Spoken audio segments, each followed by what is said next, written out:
Yasavya Leteka Yasavya who go with Sikajare Upadagariha Tayarvane Padaviro Tinsha Jojare Upadagari Shidalu Matinsare Upadagari Leshi Kaneti Yaume Lungeren Natao Aya Joasa Viro Yasavya who go with Sikajare Upadagari Senseha Mabiashini Yasavya Letekaro India Nangama Mishima Ditama Pura Upadagari Tinishasha Shikeja Tigni Kimaro India Nangama Pura Upadaka Yone Davido Tadanaro Tungare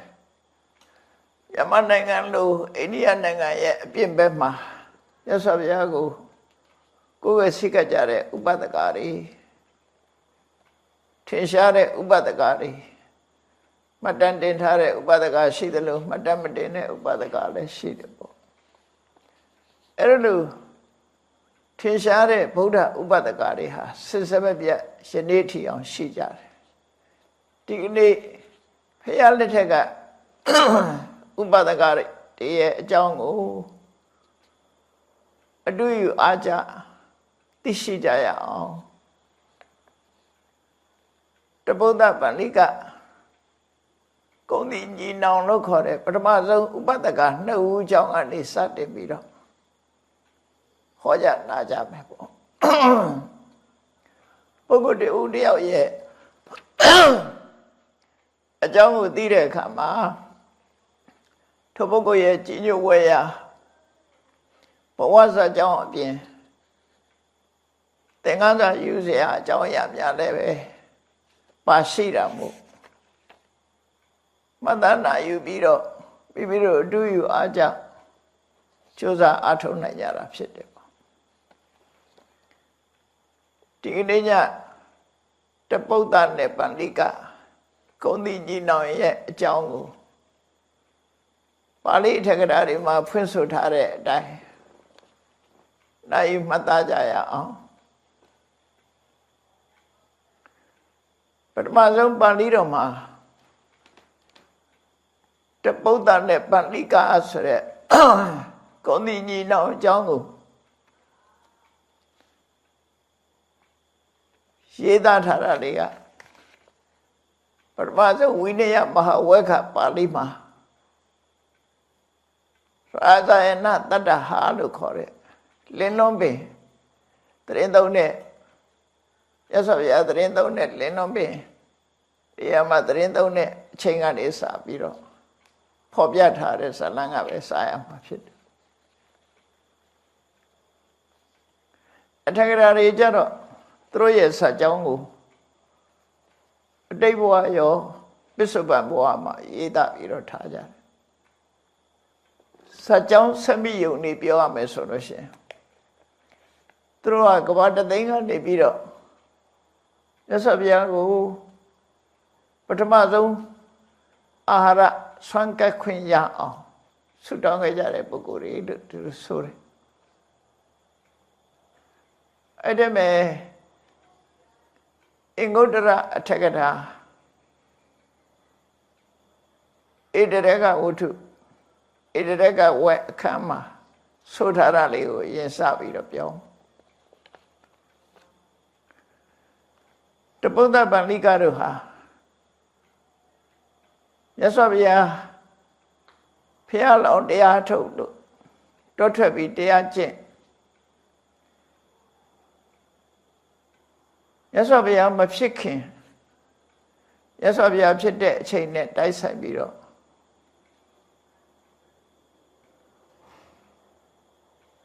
At the tense and up yoga. Chanda Jaware, the Joy Ema. The Ruji Goni out to laugh dead. At the tense and up user up, Emma Shire Suraguro. Tidane Pobiara of Shiu. အဲ့ဒီအတိတင်္စနာမြို့မှာတကြွယ်ရဲ့သားဖြစ်ပြီးအကြီးကတပုဒ္ဒအငယ်ကပန္လိကအမည်နာမကွဲပြားတာတွေလည်းရှိသေးတယ်တီဟိုမူနဲ့အင်္ဂလိပ်မူကြတော့တပုဒ္ဒကိုတပတ်တုလို့ဖော်ပြတယ်ပန္လိကကတော့တူတူပဲ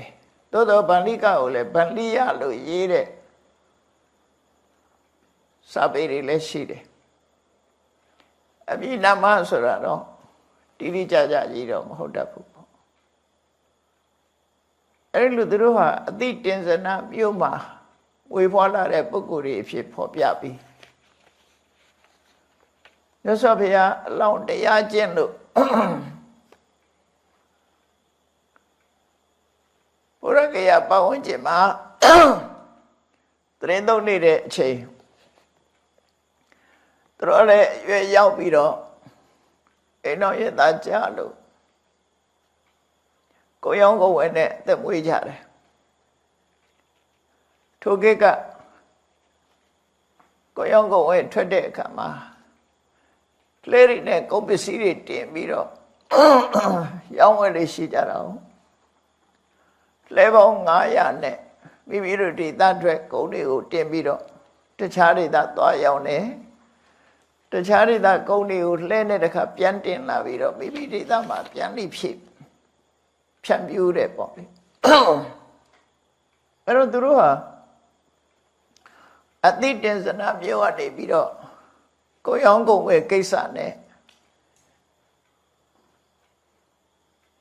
အခုပိစိမဒေသလို့ခေါ်တဲ့ဘုရားကရဒေသဘက်ကိုရောက်ရှိပြီးတော့လာကြတာအင်္ဂုတ္တထက္ကရာဖွင့်တဲ့အတိုင်းအရင်ပြောရမယ်ဆိုရင်ဖះနဲ့ပဲပုံတွေ့တယ်လေလို့ရှင်းပြတာကွဲလဲမှုလေးတွေတော့ရှိတယ်မဟာဝဲကပါဠိတော်မှာဖះနဲ့ပဲပုံတွေ့တော့ဆိုရှင်းရှင်းလေးပဲရေးထားတယ်သူကတော့သူတို့ဟာဘုရားကရဒေသဘက်ခရီးရှိကိုရောင်းကုန်အလုပ်ဖို့ထွက်လာကြတယ်ထွက်လာတဲ့အခါမှာအတိတ်ဘဝကသူတို့နဲ့ဆွေမျိုးတော်ခဲ့ဘူးတဲ့ဘုံမဆိုးနတ်ကဒီနားမှာမြတ်စွာဘုရားသတင်းသုံးနေတယ်မြတ်စွာဘုရားကိုပါလာတဲ့အစာအာဟာရတွေနဲ့သွားပြီးတော့ကတ်ဖို့ဆိုပြီးတိုက်တွန်းတယ်လို့သူဆိုတယ်ပါဠိတော်မှာတော့အဲ့လောက်လေးပဲသို့တော့အင်္ဂုတ္တထက္ကရာမှာကြတော့အင်္ဂုတ္တထက္ကရာနဲ့ထေရဂါထာထက္ကရာမှာဘယ်လိုရေးထားတယ်ဆိုသူတို့လဲပေါင်း900ထွက်လာတဲ့အခါမြတ်စွာဘုရားသတင်းသုံးတဲ့အနီးအပါရောက်တဲ့အခါလဲကယုတ်တရရက်တန့်သွားပြီ။နွားတွေကရှေ့ဆက်မသွားတော့လိုက်အနေထားလေးရောက်တော့ထုံးစံအတိုင်းရှေးခေတ်ကတခုဖြစ်ပြီဆိုရင်နတ်တွေကိုပူဇော်ပတ်တာလေးရှိကြတာဟုတ်နော်။အဲ့ဒီအချိန်မှာရှေးဘဝကသူတို့ရဲ့မိခင်ဖြစ်ခဲ့ဘူးတဲ့နတ်ကအဲ့ဒီမှာပုံမစိုးနတ်ဖြစ်သူကနေပြီးတော့ဒီနားမှာဖျားရှိတယ်ရသော်ဘုရားသတင်းသုံးနေတယ်အဲ့ဒီဖျားကိုမင်းတို့ပါလာတဲ့သန္တရိခါတွေတဲ့လူတန်းညာဓမ္မကုသိုလ်ကောင်းမှုတွေမင်းတို့ရေရှည်အကျိုးရှိမယ်လို့တိုက်တွန်းနှိုးဆော်လို့သူတို့ဖျားစီရောက်သွားတယ်လို့သူတို့ဆိုတယ်နော်မဟာဝဲကပါဠိတော်ကတော့အဲ့လိုမဆိုခရီးသွားရင်တွေ့ကြုံတဲ့သဘောမျိုးရေးထားတာပေါ့နော်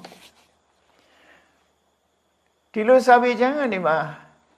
ဘာလို့ကွဲလွဲမှုတွေရှိတာတုံးလို့ဆိုလွန်ခဲ့တဲ့နှစ်ပေါင်း2500ကရေးထားတဲ့စာတွေမှာ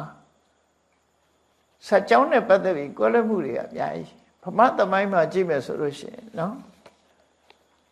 စေရနာဘုံခိကဟာတောင်မှပဲကွဲလွဲမှုတွေအများကြီးရှိတာတိကျသေးကြတဲ့မတ္တမယအားနေခဲ့တဲ့ရှေးခေတ်ကတော့တိကျသေးကြမှုတွေတော့မရှိဘူးမဲ့လို့အဲ့ဒီထဲကနေပြီးတော့ကြည့်ရင်စိတ်ဝင်စားစရာတွေကောင်းတယ်ပေါ့စိတ်ဝင်စားစရာတွေကောင်းတယ်စာနဲ့ရေးမှတ်ထားတာမဟုတ်သည့်အတွက်ကြောင့်အစဉ်လာပြောပြတဲ့စကားတွေရ ဒီဇလန်လေးတွေကိုသိရတာဖြစ်တယ်အဲ့တော့မြတ်စွာဘုရားကိုကြည့်လိုက်မယ်ဆိုလို့ရှိရင်မြတ်စွာဘုရားကဆုံလပြည့်နေ့မှာဘုရားဖြစ်သူရောက်တယ်အဲ့ဒီဘုရားဖြစ်မဲ့ကဆုံလပြည့်နေ့မနေ့မှာသူသတ္တကဏ္ဍတို့ဇံဆက်ကတ်ထားလို့အဲ့ဒီကဏ္ဍတို့ဇံကို49လို့ဖုံးမေ3ဆောင်ပြီးတဲ့နောက်မှာဘုရားဖြစ်သူရောက်ပြီးတဲ့အခါသူစတဲ့ကတ်ထားတဲ့ကဏ္ဍနုဇံမှာနတ်တွေကထည့်သွင်းထားတဲ့နတ်ဩဇာတွေကြောင့်မြတ်စွာဘုရားဟာအစာမဖုံးမိပဲနဲ့49ရက်ထိအောင်ကြာမြင့်လာခဲ့တယ်နေ့စဉ်နဲ့အမျှတပတ်တနည်းအားဖြင့်တပတ်ဘောဓိပင်ပလင်ပေါ်မှာတပတ်ပလင်နီးကနေပြီးဘောဓိပင်ကိုကြည့်နေတာတပတ်အဲ့ဒါလို့9ပတ်တိ49ရက်မြတ်စွာဘုရားဘောဓိပင်နာမှာပဲတရင်သုံးပြီးဖလားတော်ဘာချမ်းသာကိုခံစားပြီးနေတော့အစာမစားရပဲနဲ့အလိုလျောက်ခန္ဓာကိုယ်မှာအင်အားတွေပြည့်ပြီးတော့လေအင်အားပြည့်နေတယ်ခုခေတ်လူတွေပြောရင်တော့အာဟာရသိတိပြည့်နေတယ်ပေါ့နော်ဘာမှမစားတော့ပဲနဲ့သက်ဆိုဗျာ49ရက်အဲ့ဒီကနေ49ရက်ပြည့်တဲ့အခါမှာလင်းလုံးပင်လို့ခေါ်တဲ့ရာဇာယနာဘက်ကိုပြန်ဆိုဗျာကြွပြီးတော့တစ်ပတ်တရင်သုံးတယ်အဲ့ရာဇာယနာမှာ9ရက်တမဘောဝင်စားပြီးနေတဲ့အခါရက်ပေါင်း56ရက်ပြည့်သွားတယ်အဲ့တော့အစာမဖုံးပေးရတာ2လနီးနီးဖြစ်သွားတာပေါ့နော်56ရက်လုံးဝအစာရည်စားမရှိတဲ့အချိန်သို့တော်လည်းခန္ဓာကိုယ်ထိခိုက်ခြင်းမရှိဘူးတရားရဲ့စွမ်းတကူနဲ့ခန္ဓာကိုယ်ကလန်းဆန်းနေတယ်သို့တော်သဘာဝတရားဆိုတာလွန်ဆန်လို့မရဘူးအဲ့ဒီရာဇာယနတတ္တဟာမှာ9ရက်တရင်သုံးပြီး56ရက်မြောက်တော့မနေ့အာယုတက်ခဏီတရားမင်းကြီးကဆေးနဲ့ရောထားတဲ့ချက်စုသည်သို့မဟုတ်စီးပြူသည်ဖန်ကသည်အဲ့ချက်စုသည်နဲ့ဆေးနဲ့လာပြီးတော့ကတ်တယ်အဲ့ဒါလည်းကတ်ပြီးသွားရောမြတ်စွာဘုရားကိုယ်လက်တန်းစင်မှုဖြစ်တယ်အဲ့ဒီကိုယ်လက်တန်းစင်မှုလုပ်ပြီးတဲ့နောက်ပိုင်းမှာလူတွေရဲ့တဘာဝအရာ56ရက်တိတိအစာမစားရတဲ့အချိန်မှာအဲ့ဒီအချိန်မှာအစာလိုအပ်လာတယ်လို့ပြောတယ်အစာလိုအပ်လာတယ်အဲ့ဒီအစာလိုအပ်လာတာကိုသိရှိသည့်အတွက်ကြောင့်ဂုဏ်တွေကလည်းစာနာရိက္ခာတွေပါဝင်ကုန်ပစ္စည်းတွေတင်ပြီးတော့မြတ်စွာဘုရားသရင်300အနိပါကနေဖြတ်တန်းသွားလာကြတယ်သူတို့ရဲ့အကျိုးကိုလိုလားတဲ့ဆွေဟောင်းမျိုးအောင်ဖြစ်တဲ့ဘုံမစ္ဆုနတ်ကမြတ်စွာဘုရားရှိရာကိုညွှန်ပြပြီးတော့သူတို့မှာပါလာတဲ့စာနာရိက္ခာ2မျိုးဆိုတာရှေးခေတ်ကလမ်းမှာဆန်တို့ပဲတို့တဲပြီးတော့ချက်စားတာမဟုတ်ပဲနဲ့အလွယ်တကူစားလို့သားလို့ရအောင်ဆန်ကိုလှော်ပြီးတော့အမှုန့်ထမ်းသွားတာတတ္တုလို့ခေါ်တယ်ဆန်ကိုလှော်ပြီးတော့အမှုန့်ထောင်းထားတယ်စားလို့တော့ကောင်းလောက်ဆရာရှိတယ်နော်ဆန်လှော်အဲ့ဒီဆန်လှော်မွေးလေးအမှုန့်ထောင်းပြီးတော့သွားရရက်မှာယူသွားတယ်ရှည်လေးနဲ့ဖြော်ပြီးတော့တောင်းလို့ရတယ်ပေါ့နော်အဲ့ဒါကိုမဆုပ်မလုံးမဲထားတာကြတော့အဘဒ္ဒတတ္တုလို့ခေါ်တယ်မုံညက်မုံမှုတ်အဲ့ဒါကိုသူတို့ဗာနဲ့စားတော့ဆိုရင် ပြားတို့တခါတို့နဲ့ရောပြီးတော့အလုံးလုံးပြီးစားလိုက်လို့ရှိရင်အလွန်ကောင်းတဲ့အာဟာရအားလည်းရှိတယ်ကိကထားလည်းမများဘူးအဲ့ဒါကြတော့ဘတ်တုတတ်ဘဋ္ဌတတ္တုလို့ခေါ်တယ်အဘဋ္ဌတတ္တုနဲ့သမုတ်နေကြတော့အဘဋ္ဌတတ္တုပြားတို့တကားတို့နဲ့နယ်ထားတာကြတော့အဘဋ္ဌတတ္တုလို့ခေါ်တယ်ဘဋ္ဌတတ္တုပြားတို့နဲ့နယ်ထားရင်ဘဋ္ဌတတ္တုလို့ခေါ်တယ်အဲ့ဒါလို့သမုတ်ကိုအမှုန့်လိုက်စားတယ်ပြားရည်တို့တကားတို့နဲ့ရောပြီးတော့စားတယ်ဆိုအဲ့ဒီနှမျိုးဟာခရီးဘလောက်ဝေးဝေးရက်ပေါင်းဘလောက်ထားသိုးခြင်းပါခြင်းမရှိသည့်အတွက်ကြောင့်မသိုးထမင်းမသိုးဟင်းလို့ရှေးကပြောတာအဲ့ဒါမျိုးပြောတာပဲနော်ရှိတ်ခါဖြစ်ယူဆောင်ပြီးတော့သွားကြတယ်တော်တယ်အဲ့တော့သူတို့မှပန်းလာတဲ့သမုတ်တွေကိုဒီမှာမန္ထလို့ခေါ်တယ်ပြားနဲ့ရောပြီးတော့မှွေလိုက်တဲ့အခါ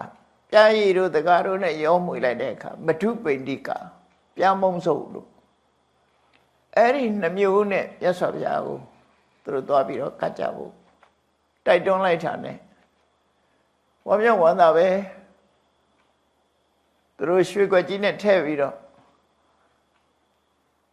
အဲ့ဒီမန္ထနဲ့မထုပိဏိကလို့ဆိုရက်မွန်မြတ်တဲ့အစာအာဟာရတွေကိုရသော်ဘုရားကိုသွားပြီးတော့ဆက်ကတ်ကြတယ်အဲ့လိုဆက်ကတ်တဲ့အချိန်မှာရသော်ဘုရားလက်ထဲမှာတပိတ်ဆိုတာအဲ့ချိန်မှာမရှိဘူးဒါဖြင့်တောထွက်လာတဲ့အချိန်တုန်းကဂတိကာရပြမကြီးကသင်္ကန်းတပိတ်ပြိခရာတွေကိုကတ်ခဲ့တယ်လေအဲ့ဒါကတပိတ်ပါတယ်အဲ့ဒီတပိတ်ကပယ်ရောက်သွားတော့ဆို6နှစ်ပတ်လုံးဒုက္ခရစရိယာကျင့်ပြီးတော့ရသော်ဘုရားလည်းအစာအာဟာရလျှော့ပြီးဖုံးပေးတယ်ဆိုတော့ဒုက္ခရစရိယာကျင့်ပြီးတော့နောက်ပိုင်းမှာအဲ့တပိတ်ကမရှိတော့ပျောက်သွားတယ်ဆိုဒါပထမဆုံးအသုံးပြုတဲ့တပိတ်ကဖြစ်မှကြာပွင့်နယ်ကယူပြီးတော့ပြိခရာ10ပါးကြာဘူးတဲ့ကရတဲ့ပြိခရာ10ပါးကြာသင်္ကန်းနဲ့တပိတ်စက္ကတ်ထားတာအဲ့ဒါဒုက္ခရစရိယာကျင့်တဲ့အချိန်မှာမရှိတော့ဘူးကျင့်တဲ့နောက်မှာပျောက်သွားအဲ့တော့သူဇာတာကကဏနုဇန်းလာကတ်တဲ့အချိန်မှာအဲ့ဒီတပိတ်မရှိတော့လို့ရွှေခွက်နဲ့ကတ်သွားအဲ့ဒီရွှေခွက်နဲ့ပဲဖုံးပေးပြီးရွှေခွက်ကလည်းအပီးလှူခဲ့တာဖြစ်သည့်အတွက်ကြောင့်အထိဋ္ဌံပြီးတော့နေရင်းစရာပြေကြောမျောလိုက်တယ်ဒါကြောင့်အဲ့ဒီရွှေခွက်ကြက်လည်းမရှိတော့အခုတပုဒ္ဒါတို့ဗန္လိကတို့ရောက်လာတဲ့အခါကျတော့မြတ်စွာဘုရားစဉ်းစားတယ်သူတို့လှူတဲ့မန္ထနဲ့မထုပိဏိကဒီအာဟာရကိုဘာထဲမှာထည့်ပြီးငါလက်ခံရမလဲလို့စဉ်းစားလိုက်တဲ့အချိန်လေးမှာမြတ်စွာဘုရားရဲ့စိတ်ကြံကိုသိလိုက်တဲ့လက်ဥမှုယူရယူသွားတဲ့နမင်းကြီး၄ယောက်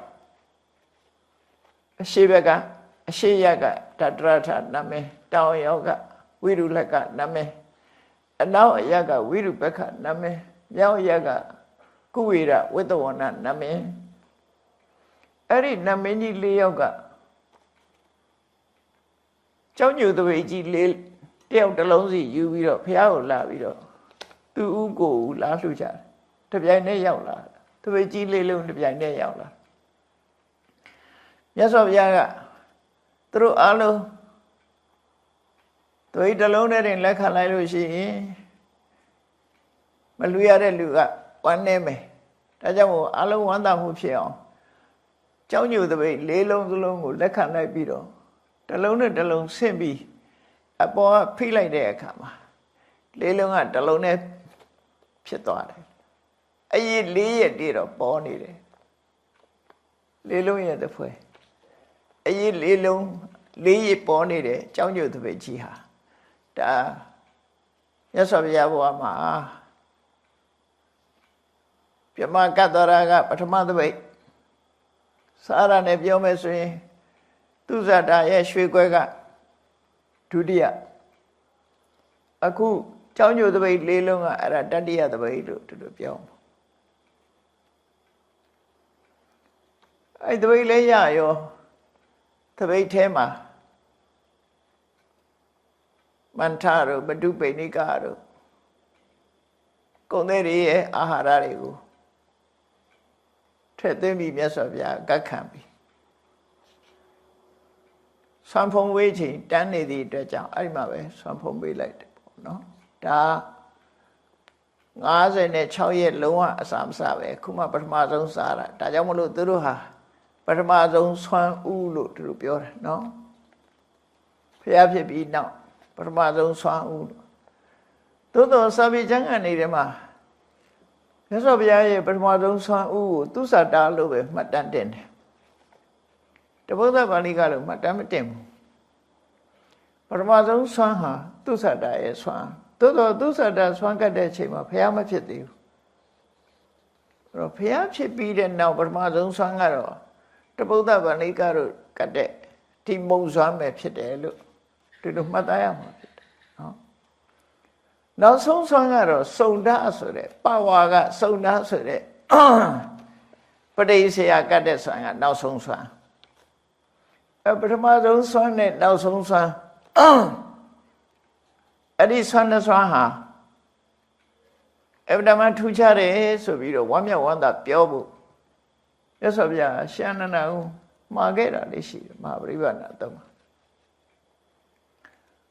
စုံနာဆိုတဲ့ကဝမ်းနည်းမှုမဖြစ်အောင်မြတ်စွာဘုရားကကုသိုလ်ရစေချင်တာကိုအလုံးသူဇာတာဆွမ်းစားပြီးမြတ်စွာဘုရားဖျားဖြစ်ရတယ်ဆိုဆွမ်းတကဆွမ်းမှအလွန်ကျင့်တတ်ဆရာဖြစ်ပြန်တကနောက်ဆုံးဆွမ်းကတဲ့စုံနာရဲ့ဆွမ်းစားပြီးတော့မြတ်စွာဘုရားပြိဋိဘံဆံရတယ်ဆိုသူကဝမ်းနည်းမှုဖြစ်လာနိုင်စရာရှိတယ်ပေါ့နော်အဲ့ဒါမဖြစ်ရအောင်မြတ်စွာဘုရားဒီဆွမ်းနှစ်ခုဟာဆွမ်းအလှရှင်တွေဟာတူညီသောအကျိုးကိုရတယ်လို့ဆိုပြီးတော့ဟောခဲ့တယ်အဲ့တော့သူဇာတာရဲ့ဆွမ်းနဲ့စားပြီးတော့သူဇာတာဆွမ်းစားပြီးဖျားဖြစ်တာဖျားဖြစ်လို့ပထမဆုံးဖုံးမိတဲ့ဆွမ်းဆိုတဲ့မန္ထနဲ့မဓုပုဏိကတပုဒ္ဒပါဠိကတို့ကတ္တဟာကိုတော့အဲ့ဒီချိန်မှာထည့်သွင်းပြောတာမရှိဘူးเนาะစာပေကျမ်းမှာမှတ်တမ်းတင်ထားတာမရှိဘူးအဲ့တော့မှတ်မယ်ဆိုလို့ရှိရင်သူဇာတာကဖျားမဖြစ်ခင်အကတ်တယ်တပုဒ္ဒပါဠိကတို့ကဖျားဖြစ်ပြီးနောက်ပထမဆုံးဆွမ်းလို့ဒီလိုမှတ်လို့ရမှာ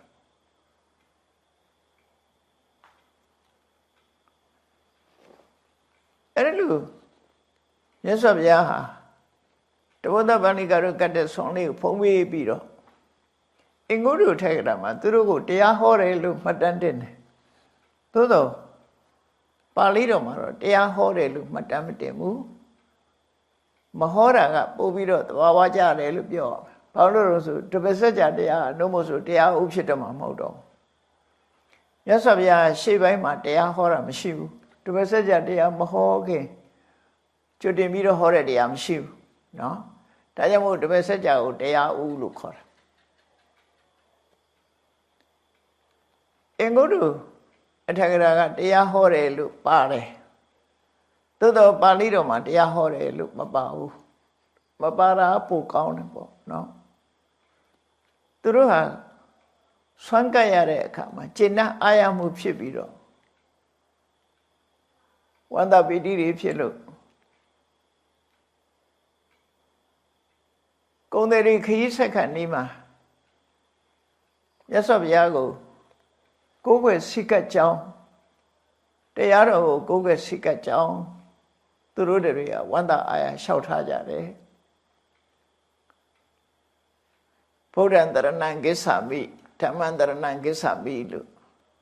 သံဃာမပေါ်သေးသည့်အတွက်ကြောင့်ဘုရားကိုကိုးကွယ်ပါ၏တရားကိုကိုးကွယ်ပါ၏ဆိုတာတရဏဂုံဟာဒွေဝါစိကတရဏဂုံလို့ခေါ်တယ်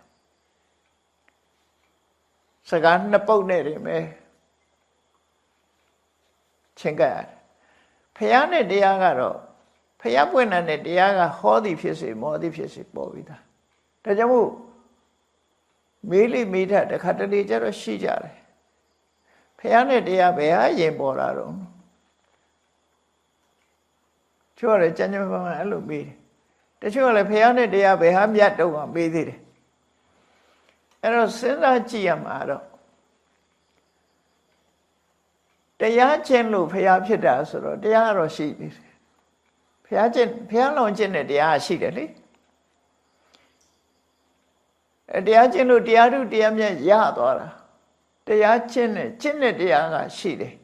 နောက်တရားထုတရားမြတ်ရတာဟာလည်းပဲဒါမြတ်စွာဘုရားကရတယ်ဆိုတာဟိုရန်တော်နဲ့သိရှိသွားတော့ပြောတယ်နော်အဲ့တော့တရားဆိုတာကတော့ရှိနေမှာပဲဒီတရားကိုကျင့်မှဖះဖြစ်တာကိုအဲ့တော့ဟောတဲ့တရားနဲ့ကျင့်တဲ့တရားနှစ်ခုခွဲတာပြီးတော့မြတ်စွာဘုရားအလောင်းကျင့်တဲ့တရားကတော့ဖះမဖြစ်ခင်လည်းရှိနေတယ်လို့ပြောကျင့်ပြီးလို့ဖះဖြစ်သူရောက်တဲ့အခါဟောတဲ့တရားကြတော့ဖះဖြစ်ပြီးမှတရားပေါ်တယ်လို့ပြောဒါဖြစ်စဉ်နဲ့ပြောရင်အဲ့လိုပဲပြောကျင့်တဲ့တရားကတော့ငကိုယ်တည်းရှိတယ်ဘာကြောင့်လို့ဆိုရင်ကတ္တဝမြတ်စွာဘုရားအလောင်းလည်းဒီတရားပဲဒီကဘာမှာပြင့်တော်တဲ့ကကုတ္တနာကောဏကမနာကတ္တဝဒီဖះသုံးစုရဲ့တရားတွေလေဒီတရားတွေပဲဟိုတရားတော့ရှိနေတယ်ကျင့်တဲ့တရားနဲ့ပြောမယ်ဆိုရင်တရားကအရင်ဖြစ်တယ်ပြီးတော့မှဖះဟောတရားနဲ့ပတ်သက်ပြီးပြောမယ်ဆိုရင်တော့မြတ်စွာဘုရားဟောတဲ့ဒေသနာတရားကဖះပွင့်ပြီးမှဖြစ်တာသူတို့ပြောလို့ရတယ်ပေါ့နော်အဲ့တော့ဖះကိုကိုးဝေတယ်ဆိုတာတော့ဖះကဟောမှတရားကိုသိကြရတာဖြစ်တော့ကြောင်းဘုန်းကြီးတို့တွေဖြစ်အဖို့ပြောမယ်ဆိုရင်ဖះကပထမတရားကဒုတိယဒီလိုပဲပြောဖះပထမတရားဒုတိယလို့ပဲဒီလိုပဲပြောဖះနဲ့တရားဘယ်သူကမြတ်တယ်လဲလို့မေးလို့ရှိရင်နော်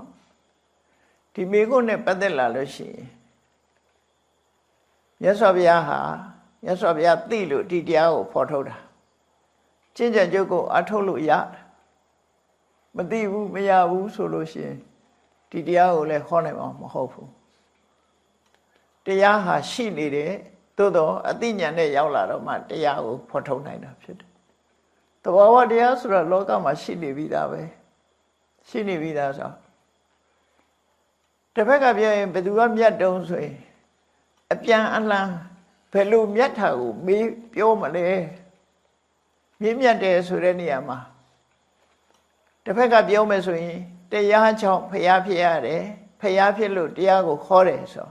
အပြန်အလှန်သဘောရှိတယ်နော်မြတ်စွာဘုရားကိုယ်တိုင်ကလည်းသိတဲ့တရားတော်ကိုအလေးထားတယ်ဖះဖြစ်စားကစဉ်းစားတယ်လောကမှာငါတဲ့မြတ်တဲ့ပုဂ္ဂိုလ်ရှိသလား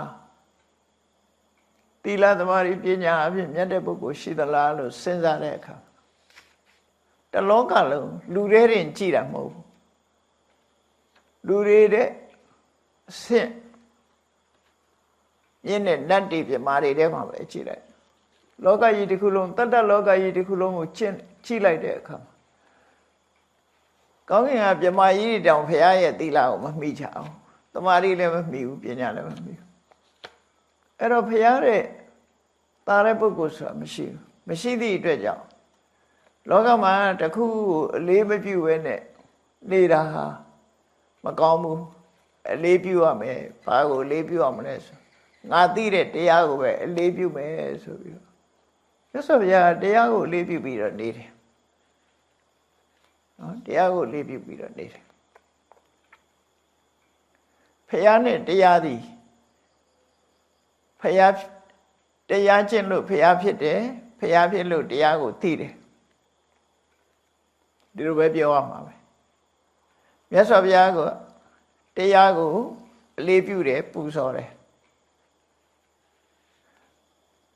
ဝိသုဒ္ဓကရုဏာဉာဏံဗုဒ္ဓံတံဗုဒ္ဓပုစိတံဆိုတဲ့တိဃာယောကျမ်းရဲ့ပဏာမမှာ ဓမ္မကိုပြောတဲ့အခါကျဝိသုဒ္ဓကရုဏာဉာဏဗုဒ္ဓံတံဗုဒ္ဓပူစိတံဆိုဘုရားတွေပူဇော်တဲ့တရားဆိုမြတ်စွာဘုရားလေးနဲ့ထားတဲ့တရားအဲ့တော့အပြန်လှန်မယ်မြတ်စွာဘုရား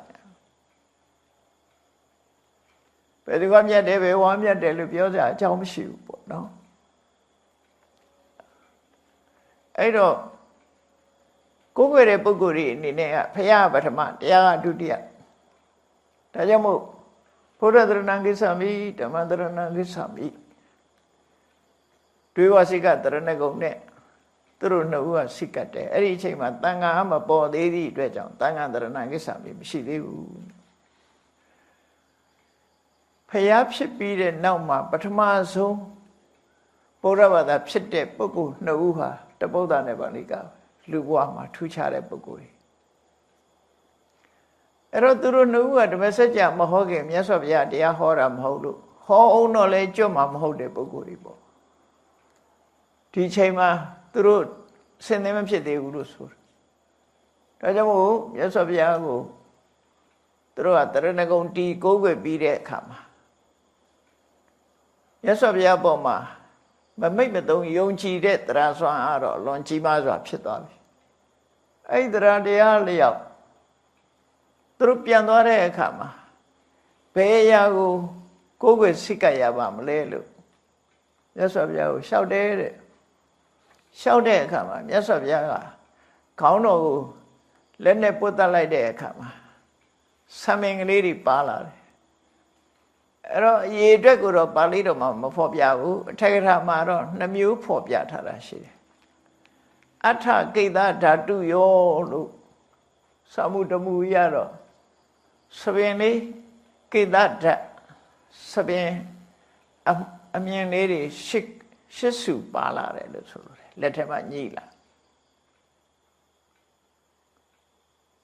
ဆွဲနှုတ်တာတော့မဟုတ်ဘူးနော်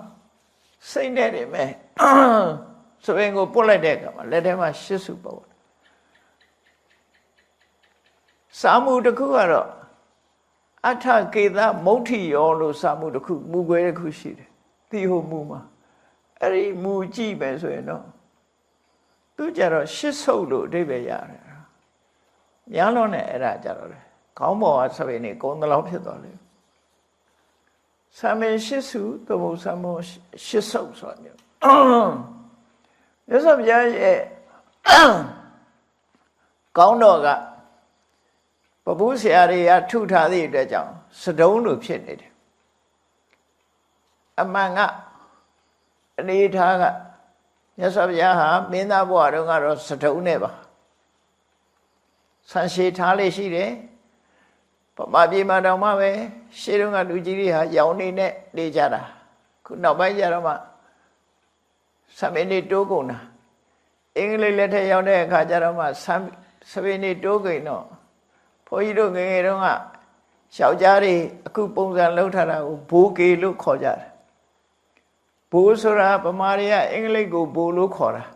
နော်ကေဆိုတာကဆံမင်းဘိုးကေဆိုတာဘိုးတွေထားတဲ့ဆံမင်းဆိုတဲ့အဓိပ္ပာယ်မျိုးအဓိပ္ပာယ်ရတယ်ဘိုးကေတဲ့ဂရိခေတ်တော့ဒီအသုံးသိမတွေ့ရတော့ဘူးနော်ဘုန်းကြီးတို့ငယ်တော့တောမှာဆိုရင်တော့ဘိုးကေနဲ့ခေါ်ကြတာပဲ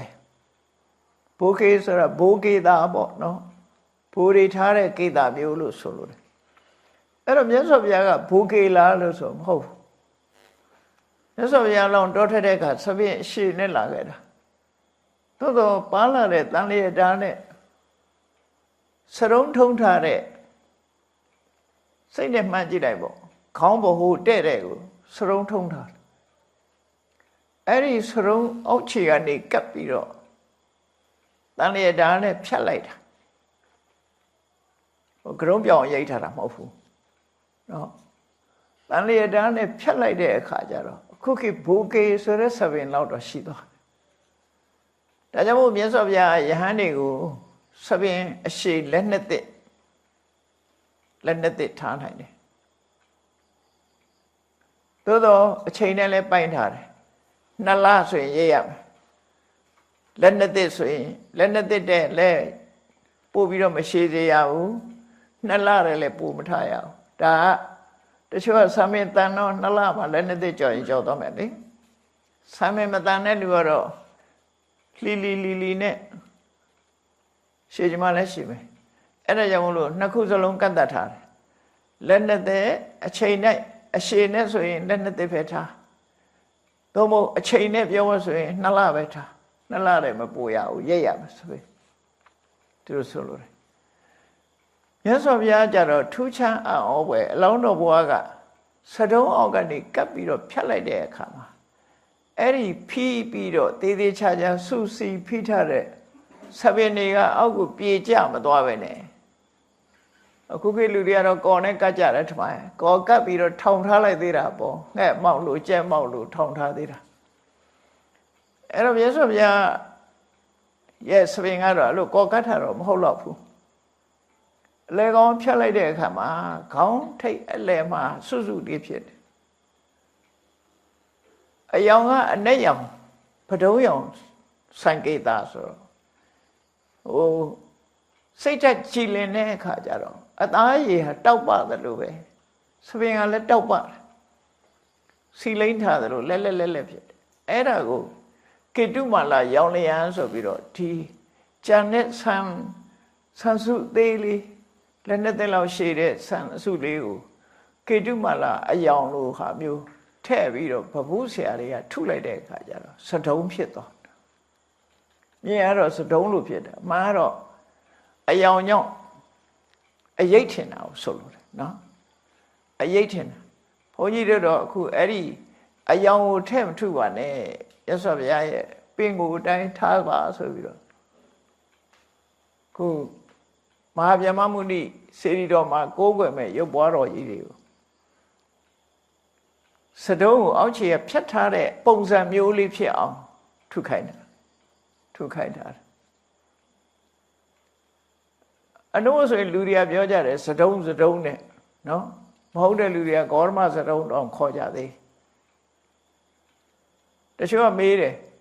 မြတ်စွာဘုရားကတော့သူကတော့စပင်နဲ့စတုံးနဲ့ယဟန်တွေကြတော့ဘာကြောင့်ကရုံတုံးခိုင်းတာတော့လို့မေးတဲ့လူကရှိသေးတယ်မှန်တော့မဟုတ်ဘူးရှေးခေတ်ကဆန်ရှည်ထားတဲ့ခေတ်ကဆန်တုံးကိုဖြတ်လိုက်လို့ရှိရင်မုံထားလို့ခေါ်တာပဲကရုံတုံးနဲ့လို့ခေါ်တာပြောင်အောင်ရိပ်မှကရုံမဟုတ်ဘူးခုခေတ်တော့ပူကေတွေကကရုံမဟုတ်ပြန်မှုဖြစ်တယ်တော့ပူကေကလည်းကရုံမယ်မှန်တော့ခုခေတ်ကတော့ကရုံခေတ်စားနေပါပြီဘောလုံးသမားလည်းကရုံနဲ့ဆိုတော့ကျန်တဲ့လူတွေကလည်းကရုံအားကြလားမသိပါဘူးတော်များတယ်တခါတော့ဘုန်းကြီးတို့အမေရိကကိုပထမဆုံးခေါက်သွားတဲ့အချိန်မှာဒီဟိုကနေပြီးတော့ဒူဘိုင်းကနေပြီးတော့ Emirates Airline ကနေပြီးအင်္ဂလန်ကိုသွားတာအဲ့မှာလေးမြန်ပေါ်မှာအင်္ဂလိပ်တယောက်ကလာပြီးတော့မေးသူကကရုံတုံးထားခမရဘာလို့ကရုံတုံးတာရောနဲ့ဘုန်းကြီးကိုလာမေးဟာတို့ကတော့ tradition အရာပေါ့လို့ဘုန်းကြီးဆိုတာကရုံတုံးရတယ်ဒါ tradition ပေါ့လို့မင်းကတော့ဘာလို့တုံးတာတော့ဆိုဒါသူ့ရဲ့ new lifestyle မှာလည်းပြောတယ်အဲ့လိုလူကလည်းရှိသေးတယ်အဲ့သူလာပြောတယ် new lifestyle နဲ့ကျန်ကျန်မှန်လမ်းသွားရင်တွေ့တဲ့လူကလည်းရှိတယ်နော်အဲ့ဒီမြတ်စွာဘုရားရဲ့ဆိုရင်ဒီဖရာရုပ်ပွားတော်တွေဟာစတုံးမဟုတ်ဘူးဆိုတာကိုတော့မှတ်သားထားဖို့လိုအပ်တယ်စတုံးလို့ဖြစ်သွားတာဗဘူးဆရာတွေလက်ချက်နဲ့ဖြစ်သွားတယ်လို့ပကြီးဆရာဗဘူးဆရာတွေရဲ့လက်ချက်နဲ့ဖြစ်သွားအဲ့တော့စွတ်စွတ်ချွန်ချွန်လေးခေါင်းထိပ်မှာတော့ရှိတယ်ဆန်တော်ပယ်လိုက်တဲ့အချိန်မှာစွတ်စွတ်ချွန်ချွန်လေးဒီလိုပဲကြံ့ရတဲ့လို့ဒီလိုမှတ်ရအောင်အဲ့ဒါကလက်နှစ်သိကဘယ်တော့မှရှေ့မသွားတော့ဘူးဒါထူးခြားအောင်ပဲပေါ့နော်မြတ်စွာဘုရားဘုရားရောက်သွားတဲ့အခါမှာဆန်တော်ပယ်ပြီးတဲ့နောက်ဒီဆံပင်ဟာနောက်ထပ်ရိတ်เสียလည်းမလို့ဖယ်เสียလည်းမလို့အကယ်၍ဘုရားကောင်ဘသူကင်ပြီးတော့ရိတ်ပေးမလို့ဘုရားဖြစ်သွားပြီဆိုလောကမှာအမြတ်ဆုံးပုဂ္ဂိုလ်ရဲ့ခေါင်းကိုကင်ဝန်းတဲ့လူကရောရှိမလားနော်ပုရုဇဉ်မောကတော့ကင်မှာပေါ့ရတော်ရာတို့လည်းကင်မှာပဲပေါ့ဖျားဖြစ်ပြီးတဲ့နောက်တော့ကင်မဲ့လူမရှိတော့ဘူးပေါ့အဲ့ဒါကြောင့်မို့လို့သပင်ကလည်းရှည်မရှိတော့ဘူး ခါရဲဆိုရင်တို့6နှစ်ပတ်လုံးတရားကျင့်လဲပိုးရှင်လာတော့ဒီပုံစံလေးပဲနေတယ်လို့တို့မှသို့တော့ပုံနှန်းတွေကမြတ်စွာဘုရားကိုကြည့်လိုက်လို့ရှင်မုံနကသမဏကနဲ့အဲ့ဒါလို့မုံဒသမဏလို့ဒီလိုခေါ်တယ်ကတုံယဟန်လို့ပဲခေါ်တယ်မြတ်စွာဘုရားကိုလည်းအဲ့လိုပဲခေါ်တယ်သူတို့အဲ့တော့ဟုတ်ပြီမြတ်စွာဘုရားကအဲ့ဒီလဲနှစ်သိရှိတဲ့သပင်မြတ်စွာဘုရားသုံးသပ်လိုက်တဲ့အခါဆံတော်၈စုပါလာတယ်လို့ဆိုတယ်ပါဠိတော်မှာတော့ဆံပင်လေးတွေလက်ညှိပါလာတယ်လောက်ပဲပြောတယ်ဘယ်နဲ့ဆိုရလို့မပါဘူးအဲ့ဒါကိုကုံတယ်ရီကရွှေကြုတ်ကလေးနဲ့ခံယူပြီးတော့သူတို့ဒေသကိုပြန်သွားတဲ့အခါမှာအဲ့ဒီအတိတင်စနာလို့ဆိုတဲ့မြို့နားမှာမြို့တကားဝမှာကေသဓာတုဆိုတဲ့ဆံတော်တွေကိုထက်သွင်းပြီးတော့စေရီတီးထားတယ်လို့ဒါအင်္ဂုတ္တထက္ကထာကဆိုတာဒီအဲ့ဒီမှာလဲကွဲလွဲမှုရှိသေးတယ်သူတို့မွေးရဌာနီကိုအတိတင်စနာလို့အင်္ဂုတ္တထက္ကထာကဆိုပေမဲ့လို့ထေရဂါထာအထက်ကထာကြတော့ပောက္ခရဝတိမြို့လို့ဆိုပြန်တယ်နော်နာမည်တွေကွဲလွဲမှုတွေရှိတယ်ပောက္ခရဝတိမြို့အဲ့တော့မြတ်စွာဘုရားရဲ့ဆံတော်တွေကိုတည်ထားပြီးတော့ကိုးကွယ်ပါဠိတော်မှာဒီလူတွေဘယ်ကလာတာတော့ဆိုဥက္ကလာစနပရာဥက္ကလာဆိုတဲ့အယတ္တိတာကလာတယ်လို့သူပြောတယ်နော်ဥက္ကလာရက်ကနေလှဲပေါင်း900နဲ့သူတို့ဟာမြတ်စွာဘုရားရှိရာဒေသကိုလာကြတယ်ဒါတဝတ္တပန္နိကရဲ့စာထဲမှာဆိုထားတဲ့ဇာလံလေးပေါ့နော်အဲ့တော့သူတို့ကဘုရားကိုပထမဆုံးအစာအာဟာရလှူဒန်းခွင့်ရလို့ဝန္တာပီတိဖြစ်ကြရတယ်မြတ်စွာဘုရားပေးလိုက်တဲ့ဆံတော်လေးကိုရှားယူပြီးတော့စင်စမပြတ်သူတို့ကိုးကွယ်ခွင့်ရတယ်သို့တော့သူတို့ကဖရာတရားဒီနှမျိုးသာကိုးကွယ်ပြီးတော့ဘယ်အချိန်မှတရားဥတရားမြတ်ရကြတာတုံးဆိုထေရဂါထာမဟာဝေကအထက်ကထာထေရဂါထာအထက်ကထာရဲ့အထက်ကထာတွေကိုအကုန်ဖတ်ကြည့်လိုက်တဲ့အခါကျတော့မြတ်စွာဘုရားဓမ္မစကြာတရားဟောပြီးတော့ဣတိပတနာကနေတခါရာဇဂုဘက်ကိုပြန်ကြွလာပြန်ကြွပြီးရာဇဂုမှာဒုတိယဝါဆိုတဲ့တတိယဝါဆိုတဲ့အဲ့ဒီရာဇဂုနေတဲ့အချိန်မှာဒီညီနောင်နှစ်ယောက်ဟာမြတ်စွာဘုရားစီတစ်ခေါက်ပြန်ရောက်လာရာဇဂုမှာပြန်ရောက်လာတယ်လို့ဆိုတယ်နော်အဲ့ဒီပြန်ရောက်လာတဲ့အချိန်ကျတော့မှမြတ်စွာဘုရားတရားဟောတော့နှစ်ယောက်စလုံးသောတာပန်ဖြစ်သွားတယ်လို့ဆိုနိုင်တယ်သို့တော့အထက်ကထာထဲမှာတပုဒ္ဒကသောတာပန်ဖြစ်သွားတယ်ဖန်လိကကတော့သင်္ကန်းဝတ်ပြီးတော့ယဟန္တာဖြစ်သွားတယ်လို့ချက်ချင်းဝတ်တာတော့မဟုတ်တော့နော်ဘာလို့လဲဆိုရင်ဖန်လိကသုတ်တံဆိုတာရှိသေးတယ်အစာရိယတစ်ခုတည်းတစ်ခုဆက်သွယ်ပြီးတော့ကြည်ရတာပေါ့နော်အဖြစ်မှန်ကတော့သူတို့ညီကိုနှစ်ယောက်မြတ်စွာဘုရားဓမ္မစကြာတရားဟောပြီးရာဇဂုရောက်ရာဇဂုမှာသတင်းသုံးနေတဲ့အချိန်သူတို့ဖះကိုလာပြီးတော့ရှိတွေ့ကြတယ်အဲ့ဒီအချိန်မှာမြတ်စွာဘုရားတရားဟောတော့ညီကိုနှစ်ယောက်စလုံးဟာသောတာပန်ဖြစ်သွားတယ်နောက်ပိုင်းကျတော့မှဖန္လိကသာသနာ့ဘဝဝင်ယဟန်ခံပြီးတော့ယဟန္တာဖြစ်သွားတယ်လို့ထေရဂါထာမှာဖန္လိယထေရဂါထာဆိုတာရှိတယ်အထက်ကရာဖွင့်တော့လည်းပဲတခြားတစ်ပါးမဟုတ်ဘဲနဲ့တပုဒ္ဒဗန္လိကညီနောင်တွေကဗန္လိကပဲဖြစ်တယ်သို့တော့အဲ့ဒီမှာဗန္လိယလို့ရေးတယ်ဗန္လိယလို့ရေးပြီမယ်လို့ဒီဗန္လိကပဲဆိုတာစာပေတွေမှာဒီလိုရှိတယ်ပေါ့အဲ့တော့စာပေတွေကိုညှိပြီးတော့ယူလိုက်တဲ့အခါမှာသူတို့နှစ်ဦးဟာဘုရားဘာသာမြတ်စွာဘုရားရဲ့ဘုရားဥပဒကတွေထဲမှာထူးခြားတဲ့ထင်ရှားတဲ့ဥပဒကနှစ်ဦးဖြစ်တယ်ပေါ့အဲ့ဒါနဲ့ပတ်သက်ပြီးအင်္ဂုတ္တမှာတပုဒ္ဒသုတ်ဖန္လိကသုတ်ဆိုပြီးတော့သုတ်တန်လေးနှစ်ခုရှိတယ်ဥပဒကပေါင်း20နဲ့တဦးအကြောင်းကိုရေးထားတဲ့သုတ်တန်လေးတဖြည်းဖြည်းတော့ဥပဒကတွေအကြောင်းဟောမယ် အဲ့ဒီမှာတပုဒ္ဒတုတ်နဲ့ဗန္ဓိကတုတ်မှာဟောထားတဲ့ဒီတရားပုဒ်ကလေးကိုနားထောင်ကြည့်ပဲဆိုလို့ရှိရင်သူတို့သောတပန်အနေထားဆိုတာမှန်ကန်တယ်အဲ့တုတ်တန်လေးကိုနားကြည့်အောင်သဟိဘိက္ခွေဓမ္မေဟိသမဏဂတော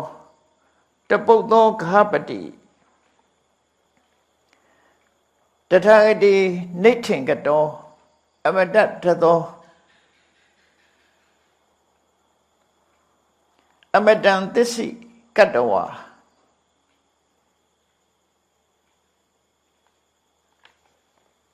ဒီတုတ်တန်လေးမှာဒီအရေးချင်း6မျိုးနဲ့ပြည့်စုံတဲ့ဒီတရား6မျိုးနဲ့ပြည့်စုံတဲ့တပုဒ္ဒဆိုတဲ့ဥပဒကဟာတဲ့တထာဂတိနိဋ္ဌင်ကတော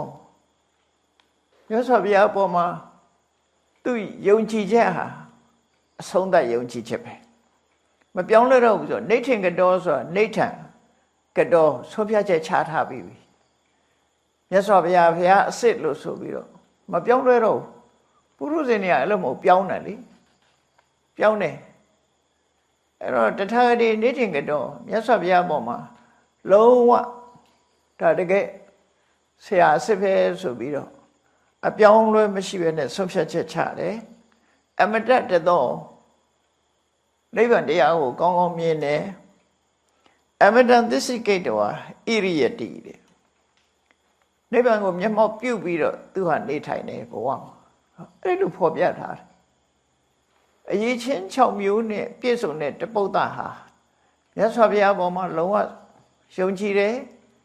နိဗ္ဗာန်ကိုသူကိုယ်တိုင်မျက်မှောက်ပြုပြီးပြီနိဗ္ဗာန်ကိုကိုယ်တိုင်မျက်မှောက်ပြုနိုင်တယ်ဆိုတာသောတာပန်ဖြစ်မှပြုလို့ရပုရုဇဉ်တွေကမှန်းဆရုံပဲဖြစ်တယ်အဲ့တော့နိဗ္ဗာန်ကိုမျက်မှောက်ပြုနိုင်တာသောတာပန်ဖြစ်တယ်ဆိုတဲ့အထိပ္ပယ်ပြောတာအမတန်သစ္စိကိရိယာယဣရိယတိသစ္စိကတဝဣရိယတိဆိုသူကသောတာပန်ဖြစ်နေပြီဆိုတာကိုဖော်ပြတဲ့စကားလုံးနှလုံးပဲအဲ့ဒီမှာသူ့ရဲ့အရေးချင်းတွေကိုပြောတဲ့အခါမှာဘယ်လိုပြောတော့အဲ့တော့ဘုန်းကြီးတို့တွေနဲ့ကိုယ့်ကိုဘုန်းကြီးတို့တရားဓမ္မတွေကိုယ့်ကိုဆုံးဖြတ်လို့ရတယ်ဒီသုတ်တန်ကိုကြည့်မယ်ဆိုရင်တပုဒ္ဒဘယ်လိုတပုဒ္ဒဆိုတဲ့ဘုရားကိုကိုယ်ဝယ်စိတ်ကတဲ့ဥပဒကကြီးဟာဘယ်လိုအရေးချင်းနေနဲ့ပြည့်စုံတာတော့ဆိုရင်နံပါတ်1ကဗုဒ္ဓေအဝိစ္စပတာရိနာမြတ်စွာဘုရားကိုနှစ်ကအသိဉာဏ်နဲ့ယုံကြည်တာအသိဉာဏ်နဲ့ယုံကြည်တာနဲ့တရားနဲ့ယုံကြည်တာမတူဘူးနော်အသိဉာဏ်ပါတဲ့ဟာနဲ့ယုံကြည်တာလုံးဝဆုံးဖြတ်ပြီးတော့ဘယ်တော့မှမပြောင်းလဲတဲ့ယုံကြည်မှုဗုဒ္ဓေဝိစ္စပတာရိနာအသိဉာဏ်ပါတဲ့တရားနဲ့ဓတနမူလိကတတ္ထာလို့ဆိုရတယ်ဘုရားရဲ့အရေးချင်းတွေကိုသိပြီးတော့ယုံကြည်တဲ့ယုံကြည်မှုကလည်းအမျိုးမျိုးရှိတာ哦အဲ့တော့မြတ်စွာဘုရားအပေါ်မှာနှစ်ကဘုရားရဲ့အရေးချင်းတွေကိုသိရှိပြီးတော့ယုံကြည်မှုဆိုတဲ့ခိုင်မာတဲ့ယုံကြည်မှုနဲ့ပြည့်စုံတယ်ဘုရားကိုယုံကြည်တယ်လို့ပဲဓမ္မေအဝိစ္စပတာရိနာမြတ်စွာဘုရားဟောတဲ့တရားဓမ္မတွေပေါ့သူကိုယ်တိုင်ကြည်ကြံကြုတ်ကိုအထောက်တာသူကိုယ်တိုင်တရားဓုရထားတာဆိုတရားပေါ်မှာဆိုဘယ်တရားတုံးလို့မေးလို့ရှိရင်မတရားဖို့တရားမစ္စည်းမပฏิပဒါမဂ္ဂင်၈ပါးတရားမဲ့ဆိုတာမဂ္ဂင်၈ပါးနဲ့ဖွဲ့စည်းထားတာပဲမဂ္ဂင်၈ပါးကိုပေါင်းပြီးခေါ်လိုက်ရင်မဲ့လို့ခေါ်တာရှားမဟုတ်နော်မဲ့ဆိုတာပေါင်းတာလူဆိုတာလဲဘာတွေပေါင်းထားတာခေါင်းတို့ခြေတို့လက်တို့ကိုယ်တို့ပေါင်းထားတာလူလို့ခေါ်တာပဲအဲ့မက္ခလို့ပြောတဲ့ဟာကမဂ္ဂင်၈ပါးကိုပေါင်းထားတာအလုံးပြည့်စုံတယ်ပေါင်းထားတဲ့အရာဖြစ်တယ်ဒါကြောင့်မို့ဓမ္မဆိုတာအရေးကြီးတဲ့အဲ့ဒီမဂ္ဂင်၈ပါးတရားရသော်ဘုရားဟောတဲ့ဗောဓိပက္ခိယ138ပါးနောက်ဘုရားဟောသမျှတရားတွေပိဋက30နိကေ9ပြဓမ္မခန္ဓာပေါင်း8400အဲ့ဒီပုံမှာလည်းချွင်းချက်မရှိနှစ်ကအသိဉာဏ်နဲ့ယုံကြည်ခြင်းဆိုတဲ့အရေးချင်းသူ့မှာရှိတယ်တန်ခေဝိစ္စပတာရိနာဒီတရားတွေကိုသိရှိပြီးတော့ကျင့်ကြံကြုတ်ကုတ်အားထုတ်တဲ့အရိယတန်ဃာတွေသောတာပန်သဂရကအနာဂံယဟန္တာလို့ဆိုတဲ့အရိယတန်ဃာတွေပေါ်မှာလည်းပဲအဝိစ္စပတာရိနာအပြောင်းလဲမရှိအသိဉာဏ်နဲ့နှစ်က ယုံကြည်မှုဆိုတဲ့တရားတရားနဲ့ပြည့်စုံတယ်ဆိုလိုတာဘုရားတရားတန်ခါယရဏသုံးပါးပေါ်မှာနှစ်ကာကယုံကြည်မှုနဲ့ပြည့်စုံတယ်လို့ဆိုဒါသောတာပန်ရဲ့အရေးချင်းပဲပုရုဇဉ်တွေကြတော့ဒီအရေးချင်းဟာမပြေဝမပြေဝသည့်အတွက်ကြောင့်အခြေအနေအရပြောင်းလဲသွားနိုင်တယ်ပုထုဇဉ်တွေကနော်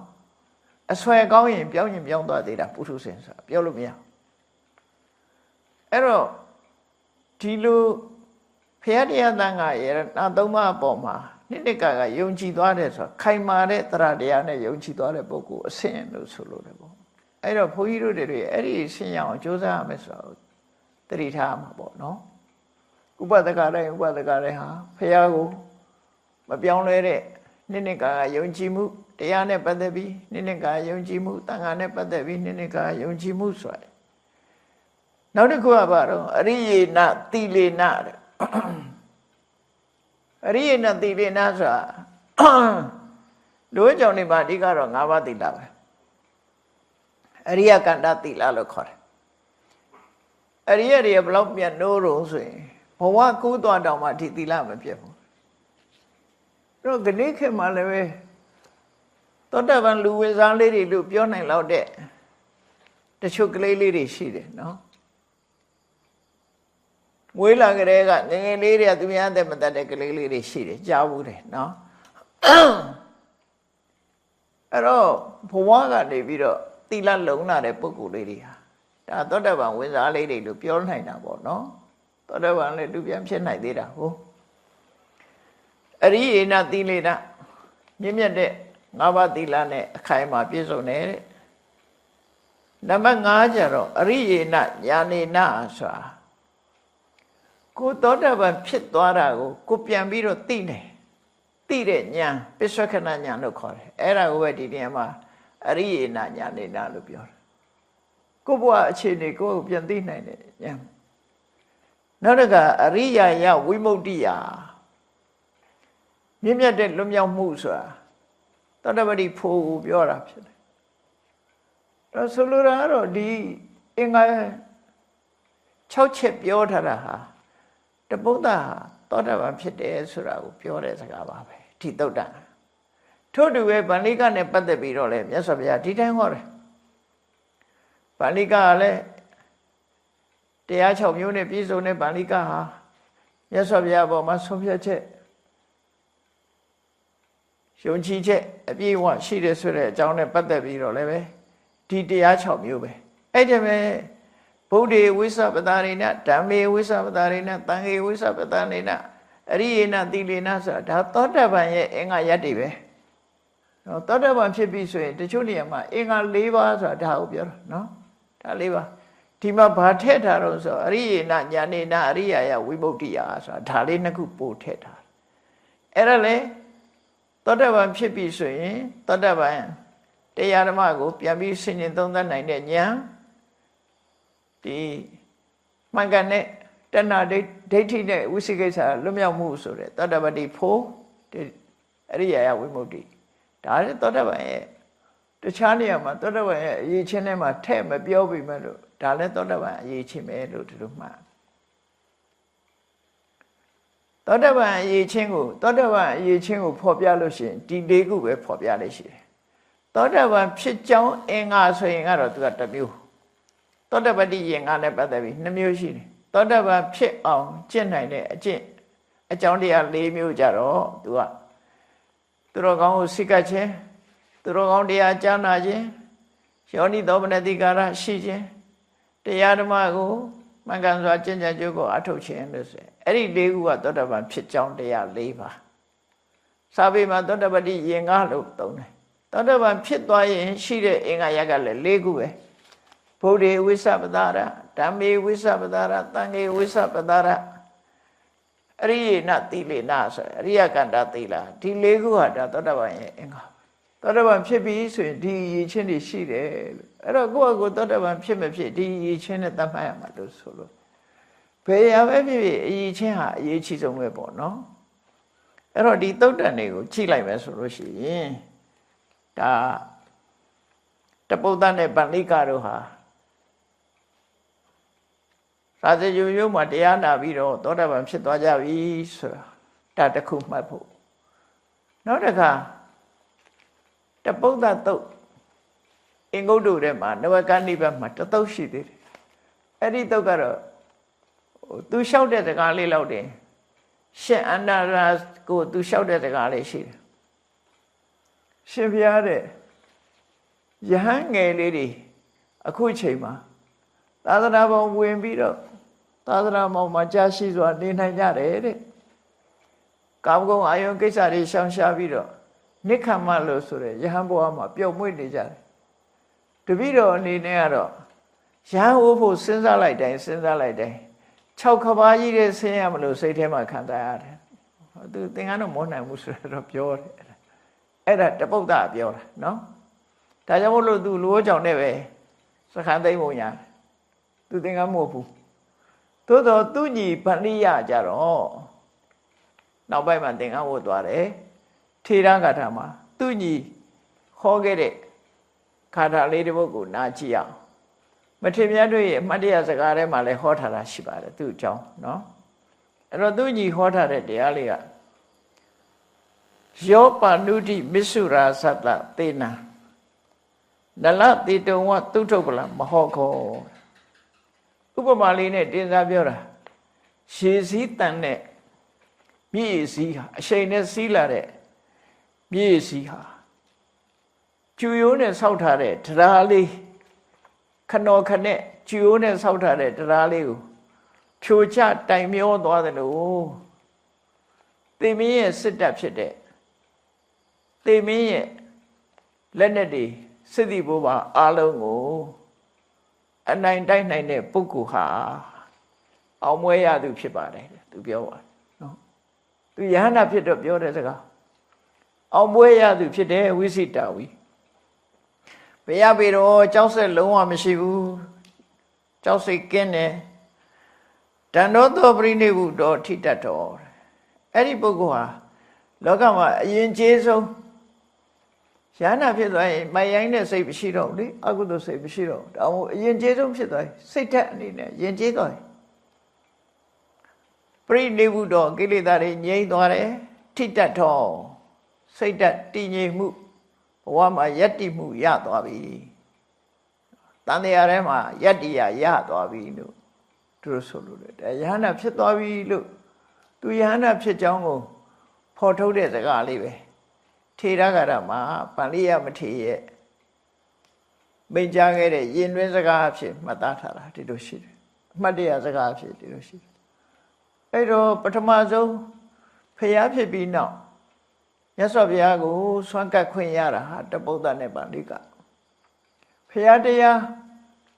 ဒီနှစ်ပါးကိုပထမဆုံးကိုယ်ဝေစိတ်ကပ်ခွင့်ရတာလေတပုဒ္ဒနဲ့ပါဠိက